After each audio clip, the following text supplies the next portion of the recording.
Maayong buntag sa tanan. Kini sila dili anad og electric fan.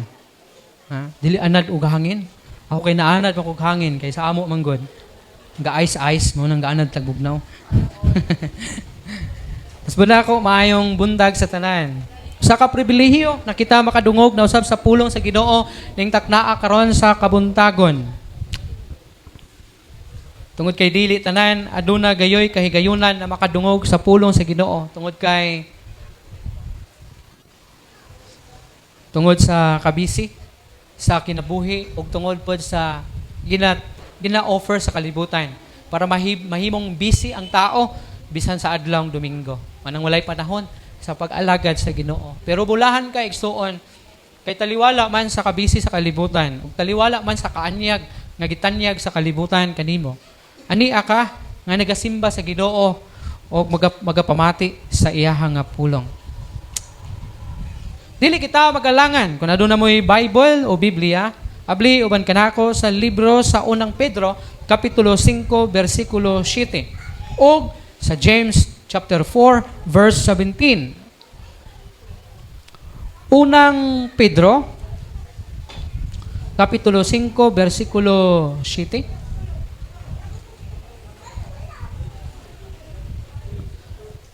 Ang pulong sa Ginoo nag-ingon sa bersikulo 7, itugyan ngadto kaniya ang inyong tanang kabalaka kay siya nag-atiman man kaninyo. James chapter 5 verse 17 nag-ingon usab. Chapter 4 verse 17 diay. Busa ngadto kaniya nga nasayon unsay maayong buhaton og wala magbuhat niini sala kini alang kaniya. Ang Dios magapanalangin siyang pulong, magaampo kita. Ginoong Dios, salamat sa imong pulong. Ako ang nabasa. Panalangin kini Ginoo masabtan namo kini og tuguti nga kining imong pulong magamarka gayud sa sulod sa among kasing-kasing Ginoo. Ihatag usab gani kanako ang langit na nakaalam aron nga makahimo ko sa pag tipik-tipik niini Ginoo og pagpasabot niini Ginoo. Ako ang ginasalig kinatugyan kanimo ang tanan. In Jesus name I pray. Amen. Sa diha nga wala pa ko nahimong pastor, miagi nako og dagkanalaing responsibilidad. Doon na yung mga responsibilidad na diin nagdala kini og kabalaka. Kabalaka na basin dili nako mahimo ang akong responsibilidad. And even sa diha nga gidawat nako ang ministry diri sa tibong ko as a pastor. Gibati gid nako ang anxiety. Tungod sa bugat na responsibilidad. O gani daghan og mga higayon na nako yung mga ginabalibaran. Ang mga responsibilidad ako ang ginabalibaran tungod kay mubati lagi ko og anxiety. And even when I became a president sa Hope Caring Christian Ministries Foundation Philippines, naagyapo ni isang anxiety ug mas ni grabe pa tungod sa bugat na responsibilidad nga ako ang nabati sa akong kagalingon. But ang Dios maayo tungod kay siya naga-guide o nagatabang karako na mahimong madaog nako ang anxiety. That's why nahinumdum ko sa pulong sa Ginoo nga nag-ingon sa 1 Peter chapter 5 verse 7, casting all your anxieties on him because he cares for you. Itugyan ang tanan nimong mga kabalaka ngadto kaniya kay siya nagapakabana man kanimo o nagaatiman man kanimo. Sometimes ang kabalaka mahimong babag sa ato ang pagtuman sa responsibilidad nga buot ipabuhat sa Ginoo nganhi kanato. For example, estudyante, sa mga estudyante nga naa diri na sila'y mga worries, mga kabalaka diha sa ilahang pag-eskwela na what if dili nako kaya, dili nimo kaya ang lesson, dili nimo kaya ang kining thesis nagipahimo sa imo. Kinsa man nagahimog thesis diri? Asa naman to si Marjorie? Yuli na? Ba murag naa kay bation na murag di siguro nako kaya ni nga thesis tungod kay murag sobra naman sa mga mag-board, sa mga dunay mga bugat na responsibilidad. And sometimes kana siya na mga responsibilidad nimo usahay pagahagiton ka na siya sa kabalaka na basin dili unya nimo makaya. Pero sa diha nga mag-focus ka sa future na dapat na mahimo kang makadaog, makalupik sa mao nga kabalaka para maangkon nimo ang success. Human nga madaog nimo ang kabalaka. Now, ang atong mensahe ng takna sa kabuntagon, magahisgot kita nining ginatawag, casting anxiety, not responsibility. Tugyan o kuhaa ang imuhang mga kabalaka apan ayaw ang imuhang responsibilidad. Timan-an nato ni siya. Kay kung ang imong responsibilidad gani og hagito na siya og kabalaka. Basin ang kabalaka pa mao'y mudaog nganong dili ka mubuhat sa responsibilidad na kibabuhat sa imo. Kung tawgon ka sa Ginoo og hulgaon ka sa responsibilidad nimo og hagiton ka sa kabalaka, makahimo ka kaha sa pagbarog aron makatuman sa responsibilidad o ang responsibilidad sabay nimo nga o mas ilabay nimo ang responsibilidad kaysa kabalaka. Kay kun magapos ka sa kabalaka, posible dili ka makatuman sa responsibilidad. Ingon na mga Kristohanon, tagsa-tagsa ka nato aduna tayong mga responsibilidad. Dili lang ako nga usa ka pastor ang adunay responsibilidad. Individual ka nato may nagkalain-lain ta na mga responsibilidad. Now, unsaon man nga aron nga mawagtang ang kabalaka apan dili ang atoang responsibilidad. Atoa kining tungaon sa duha ka mensahe kay para dita hapunan. Una, do not be afraid of responsibility. The reason why nganong mudaog ang kabalaka o dili ka makatuman sa imong responsibilidad tungod kay nahadlok ka sa responsibilidad. Daan ako ni ana. Kung mibati ka, ana, mibati ko, ana. Sukan sa batanon ako, kitagahaan ako responsibilidad. Dili ko musician, dili man ko anang music. Pero doon ako yung mga responsibilidad and usually about leadership ang ginapapasaan sa kuha. Since teenager. So, doon na yung mga responsibilidad and gibati na ako ang kabalaka. Nga what if, dili na ako kaya. Sa diha nga giingnan ko na magpastor ko diri sa tibong ko. Ay, medyo wala ko mo tubag dayon. Kay, kabalo ko, matag trabaho. Gisugo ka man o gitawag ka sa Ginoo. Naglakip siya og responsibilidad. Og may mga higayon na magunahuna ko. Kaya ka na ako. Especially pag anhin ako diri kaya sa una gaanhin naman ko diri sa tibong ko sa una. Dili pa ko pastor that time. Nakipag-fellowship me diri sa mga taga-tibong ko, taga New Hope. But lang nabas jay ato saag na siya ato that time. Pero naami ato, mga youth sa mudayo mi diri. Dili pa ni simentado. Kanang dahil paliko wala pa nang gawad kalinga draa. Diha pataman ang kalsada kay muli ko ang sakyanan mo balik ka na dili pa na sementado. Youth pa ko gaanhin ako diri. Isa sa amo ang activity is suruyon ang mga simbahan na medyo makipag-fellowship mi sa mga youth. Ug isa ang tibong ko adto. Pastor basa diri pa to diri.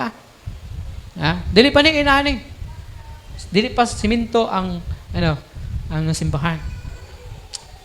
So doon ay mga responsibilidad and pag ingon nga diri wala dahil kumuyes. Oy, kay, nabalugod ko nga, unsa ka lisod diri unsa ang sistema diri unsa ang ambience diri So, wala. And then, until nga, wala gyon. Basta tawgon ka sa Ginoo, wala yun kay mahimo. Na mga panahon nga dito ko, unta ibutang sa kalinan para magsugod og ministry dito And, wala man pud madayon dito And then, pag abot diri i-pull out unta ko diri after 1 year siguro to. Kay ipadala ko dito sa Sigaboy, Davao Oriental. So may na lang kay wala ko napadala dito Taga dito na unta pod ko. Dili unta ko makit-an ni Carla. Wait So Tunay mga responsibilidad. And then sa diha nga nahay mong pastor, may mga obligasyon na usab sa gawasan. Kanunay na ako ginabalibaran. Basta plano sa Ginoo, whether you like it or not, kinahanglan nimong dawaton uban sa pagtuman sa responsibilidad na gipapasaan sa inyo. Isa sa mga hinungdan nga nung dili ta makabuhat sa responsibilidad. Tungod kay daghan kanato tagaan og posisyon pero dili makatuman og makabuhat sa iyang responsibilidad because kay nahadlok siya sa iyang responsibilidad. Ikson, kung mahadlok ka sa responsibilidad nimo, dili ka kalahutay ngadto sa unahan. Dili ka makasugod ug dili ka makathuman sa buluhaton nagisangon sa Ginoo diha kanimo. Now, learn to cast your care but not your responsibility. Kinahanglan masayran ug masabtan nimo nga kinahanglan nimong itugyan, kinahanglan nimong isalikway ang imuhang kabalaka. Apan ayaw ang imuhang responsibilidad. Kay kung imong itugyan ug apil ang imuhang responsibilidad, ang tawag sa imo irresponsible. Daghan na mga alagad sa Ginoo irresponsible. Irresponsable diha sa responsibilidad na gisangon diha kanila tungod tingali kay nahadlok siya. Ha? Pag ang tao gani mubati og kahadlok, instead na maayo ang paminsar niya, dili na mahimong maayo ang iyahang paminsar. Mao bitaw nay mas maayo nga sa diha nga gusto ka mohimo, ayaw buhata sa panahon nga anaa ka sa kahadlok. Apan kinahanglan magmakalmahon ka kay aron mahibaluan nimo kung unsa ang sunod nimong buhatan. Kung naay naggira dira, pag buto-buto karon, may bati ka og nervyos, nahadlo ka, patakar kag dagan, unsa may tabo nimo? Instead na mas safe, mahimong safe ang imong kinabuhi, basin unya mabutang pa sa peligro. Kaya nga naman imbis mudagan ka suod sa balay, dito na kadagan sa kadalanan.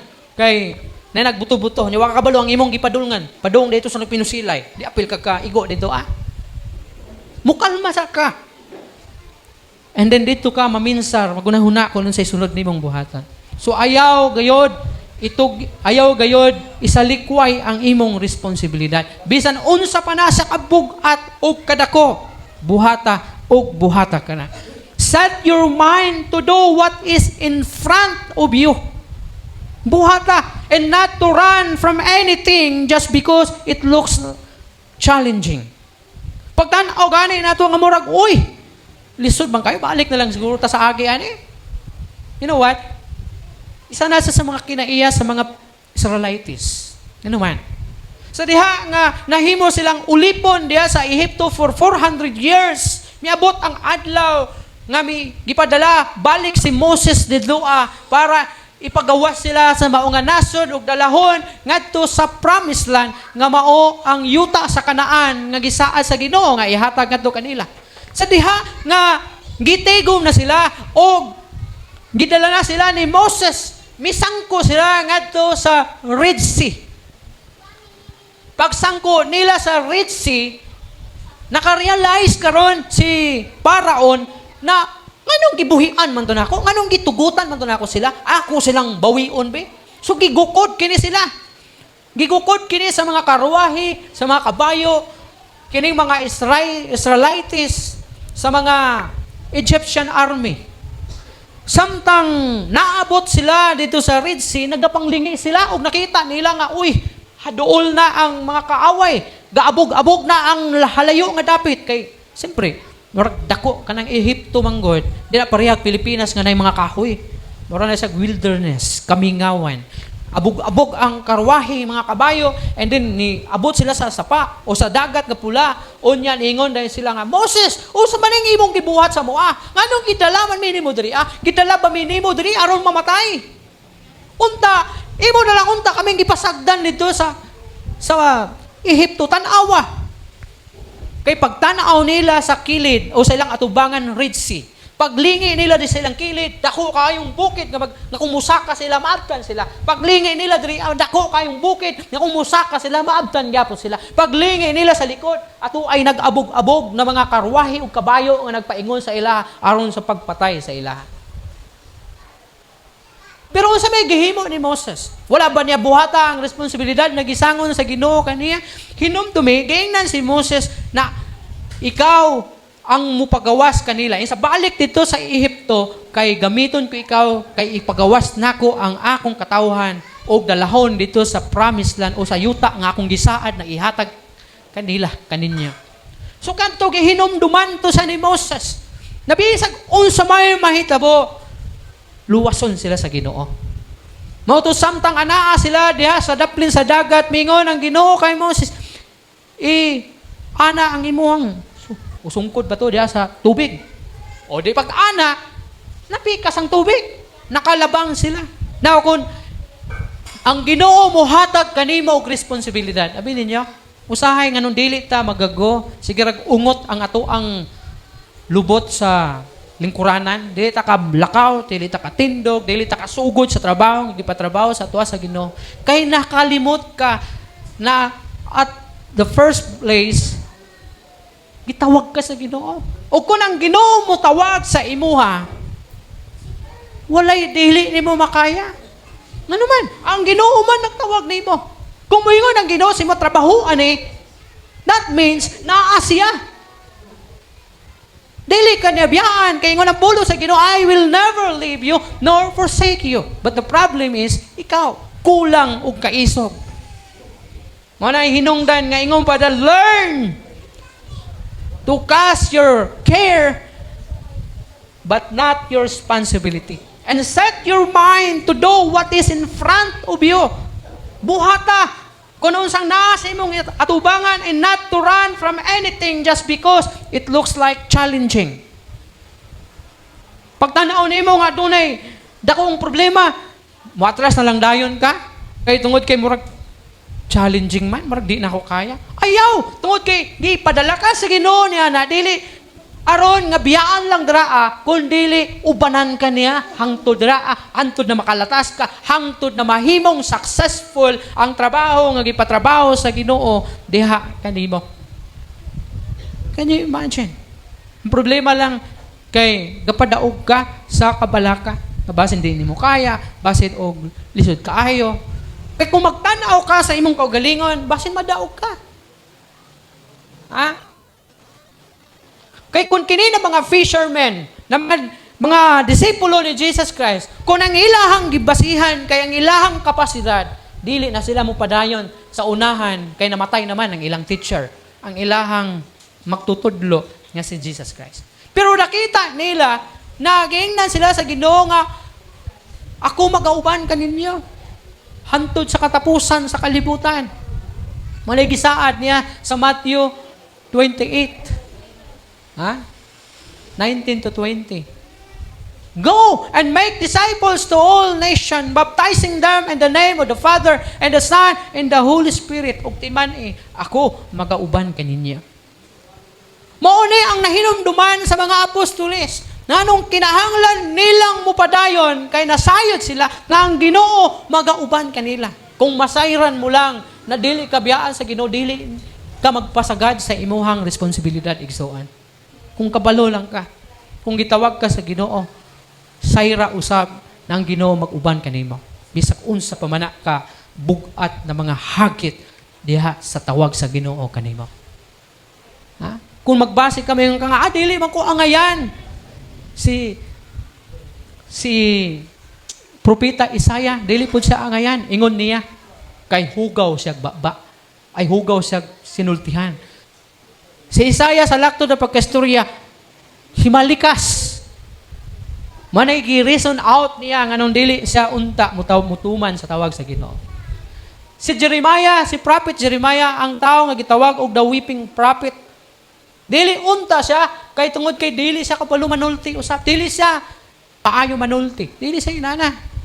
Dili unta siya mutuman. And even si Moses, dili pud unta siya mutuman kay nganuman. Nga man siya. Pero nganong nahimo man silang mga kuyaw na mga propeta sa Ginoo, mga bantugan, mga inilah na mga propeta sa Ginoo. Tungod kay simple lang. Gituman nila ang responsibilidad o ilang gitugyan sa Ginoo ang kapalaka.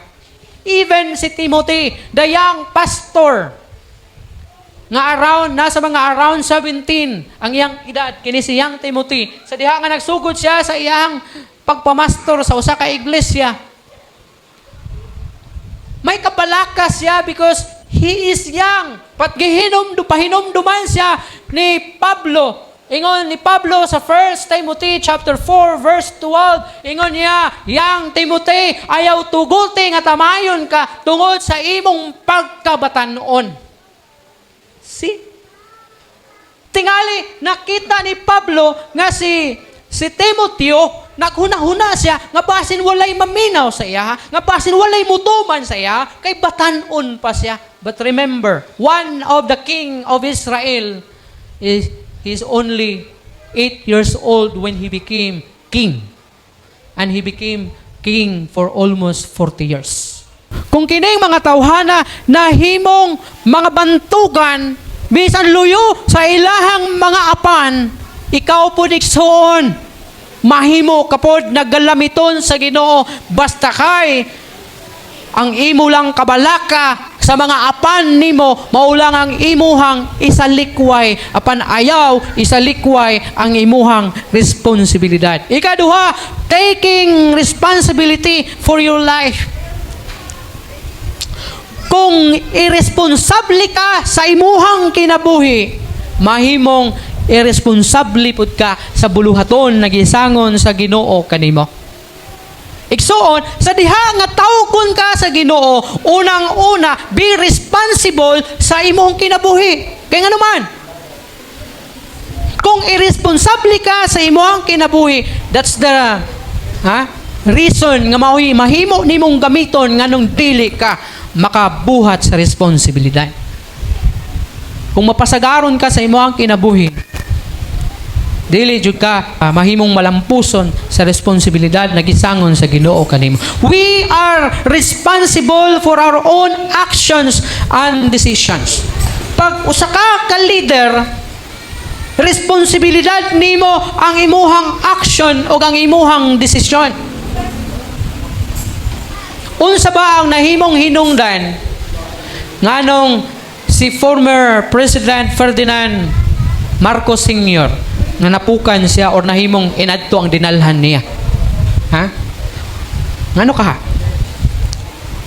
Nganong nahimo mang martial law for 20 years ang Pilipinas? Nganong nahimo mang abi ninyo si Marcos nga ang amahan, dili nang anak. Katong amahan, gitawag to nila maayo to nga pangulo. Pero nganong later on sa iyahang pagpadagan sa Pilipinas, nahimo mang di maayo. Ano man? According pa sa uban na mga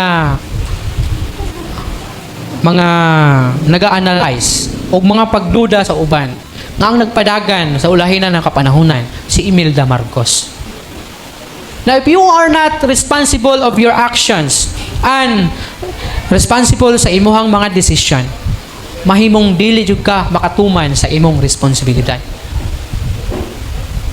Maunang mubarog ka sa imong action o sa imong desisyon. If you want to do all that God has called you to do so that He gets the glory and you get the joy, then it starts with you taking responsibility for your life.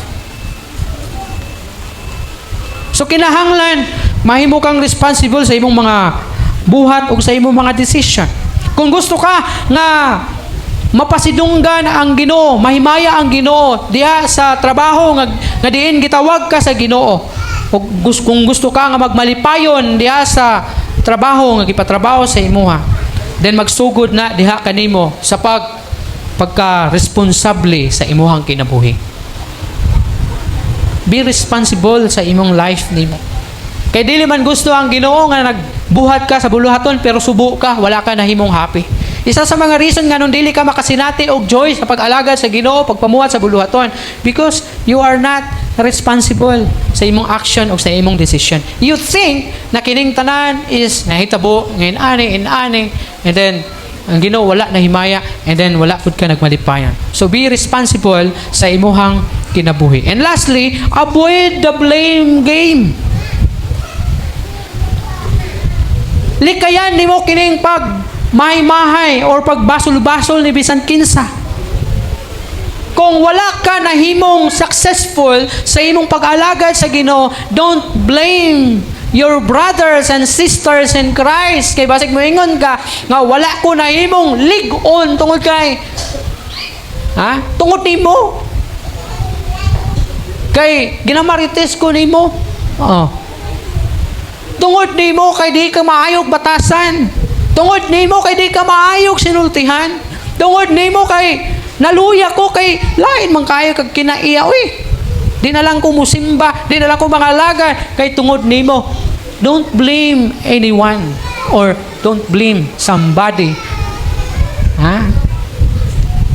So kinahanglan likayan nimo ang kining ginatawag blame game diha sa pagbuhat sa responsibilidad nimo. Basig ma-fail ka sa tawag sa Ginoo sa imuha, ayaw og mahaya ang uban. For example, kung tawagon ka sa Ginoo sa usa ka ministry, for example, master ka, and then na-fail ka, ug mayon ka nga, na-fail ko, kay wala man gud ko tabangi, wala ko gitagaag kwarta, wala ko gitagaag allowance, mao nang na-fail ko. Kay kung gitagaan lang unta ko, mupadayon man gid unta ko. Igsuon, dili inaana ang pagpangalagad sa Ginoo. I tell you the truth. Sa diha nga first Sunday na ako diriya, gipaila-ila ko ni Ate Cynthia. Puno ni simbahan. Puno kayo. Puro lang mga inahan. Mara nato sa Ate Amay adto. Pagkasunod Domingo, matay 1/4 na lang nabilin. Wala 1/4 di ay. Mga 5 siguro to kabuok. Mga young teens, si artista adto at the time si Dawan, wala pa na si Dawan, kaya naman nasa sa Pikas kalibutan. Dito sa simbahan nga nawa nabitaw karon dia. Dili na taga diri si Dawan gyud. So ito ko no. Kini wala pa ni. Kay saag pa ni. Kuyog pa na sila nila ni katong dito ng mga young people sa una, mga saag. Mga saag, ang uban wa kabalik, ang uban nakabalik man pod tuwa sa Pikas ni balik. Okay na la. Pagsugod na ako diri tungod kay gamay pa lang o gamay gyud wala gyud. Nangutana ko kang Ate Amay. Ate Amay, pila may pundo anang simbahan? Nakapundo sila ato kay sibot nung nakapundo sila ato. Ingon, nangutana kumusta man ang offering Yung natin mula, may offering dia pastor. Kay kung naay sulod 20-40, pangayoon daw sa mga young people o mga young teens, mingon nga, pastor, kanang gutom. Ako daw ni pastor ipalit og pagkaon. Ipalit ninyo. Palit mo snacks. Inanda na itabon. Yung tanap ko kung Ate Amay. Ate Amay, kisa may mga membrong simbahan na. Ingon ni Ate Amay, inunduman pa ako yung tubag. Siya, wala may membro dia pastor. Mo na yang ingon. Why membro daw diri So nisamot akong kabalaka. Nagunahon na ako. Matayon sa mandayining ako ang giatuan nga pagka lisuda ba diyan wapagi kisa pa dito mga tao manimba dito membro di so dito mga angkas, mga saan ano ba? And for 2 years, you know what? For 2 years, ang church sa New Hope wala gid na muhatag sa kuag ingon ini. For 2 years diri wala po ko na ngayo because I know sa capacity sa panudlanan sa church. So I never ask the church sa support nila sa kuha financially. Walo sa Ate Amay wala gihatag ang church sa kuha for 2 years. Nakadawat lang ko diri katong first nga simba nga daghan sila. Gitagaan ko tok 300 masiguro ta. 300 or 500 masiguro ta. And then after 2 years ang church nag-decide na si Linlin adto. Sila to nagtigom pero wala pa si Ate Arlene adto that time. 2016 man ni abot. 2014 si Linlin. So mga last quarter nagmeeting suto sila kay ano to yung mga officer. Sila ra po naghimog officer nila pod. Naghimo pag sila baylos sila diri nagmeeting sila nga tagaan ko nila. And the first kanang love gift na ako ang nadawat diri ang gihatag nila after 2 years is 300 pesos. Pero kung kining 2 years so gininahimo na akong reason para dili mo padayon diri, pwede kong mo blame. Pwede na akong i-blame ang foundation ug mingon ko, alangan wala man ko ninyo gihimong worker mo nang wala na akong padayon dira. pwede na akong i-blame ang church na maingon ko, alangan, wala mo kunyo tagay mo, nandi ko mo padayon dira. Wala akong ginahimo sa una para makaabot ko diri mag-drive ko og tricycle. Kaya namin nag-ingon sa ko, mga play kag trabaho. Nya kay kabalo ko nga pag magtrabaho ka, naay trabaho Domingo. And then, basta hindi ko ka-prayer meeting diri. So akong gihimo, ga-drive ko og tricycle, arkila o 100 ang adlaw. And pag naay buluhaton, for example, naay fellowship diri adlaw nga Sabado. So para dili lang ko mawad-an og drivean nga motor, pagka Lunes, akong himuon rentahan nako ang motor. And then ako ang i-park dito sa simbahan sa Sasa kay moanhi ko diri. Gabayad ko ato 100. Instead ng akong Sunday kay makakwarta ko kay wala ko'y renta, pero dili ko kakwarta kay naamang ko diri sa simbahan. Inaana akong papel sa una. So ako lang ginahimo para ginadawat ginaantos na ako ang trabaho for 2 years kay para lang masustain nako og makalahutay ko sa ministry. So mao na ang akong challenge sa inyo kung tagaan tag-ministry sa Ginoo, kung ma-fail ka man, dili ang uban mao hinungdan niini. Mao nang ayaw mahaya. Ang reason nga nung ma-fail ka ug ang dapat mamahay nga nung na-fail ka, ikaw ra gyud. Wala na ilain pa. Nganuman, it's up to your heart. O ang imong faith sa Ginoo, kung kaya ka ba makalahutay sa pagtuo o tungod lang sa pagtuo nimo sa Ginoo. Kay kung huyang ka og pagtuo, posible biyaan nimo ang ministry o unsa man na buluhaton because you get nothing from that ministry. Nagisangon sa Ginoo sa imo. Manahagiton gyud mo nako. Do not blame anyone kung ma-fail ka man. Bisan pag nagasimba ka og ma-fail ka og di ka kalahutay, ayaw mahaya si sister or si brother nga nung na-backslide ka. Because it's up to you. You are in control sa imuhang kaugalingon og ikaw ang nasayod kung unsa ka ba kalig-on sa imong faith sa Ginoo. Kay kung mo tumbling ka og moingon ka, si brother manggod may hinungdan, si pastor manggod may hinungdan, di na ko musimba kay si pastor, di man ka maumuwali. Apat ka man ugwali si pastor, di na ko musimba. Do not blame everybody or anyone kung ma-fail ka man. Personal man nimo, ministry man o unsa man na obligasyon nga gipatrabaho sa Ginoo sa imuha. Ayaw i-blame ang uban kung ikaw mapakyas man. So aron wala kay ma-blame o aron malikayan ang blame game sa pag-alagad sa Ginoo. Be responsible sa responsibilidad na gisangon sa Ginoo sa imo. Gihangyo nako ang tanan sa pagtindog. Igsuon, be responsible sa tawag sa Ginoo kanimo. Pag matinumanon, ayaw gyud padaog sa kaluya, ayaw gyud padaog sa kabalaka, ayaw padaog sa kahadlok, kundili learn to cast out your anxiety but not your responsibility.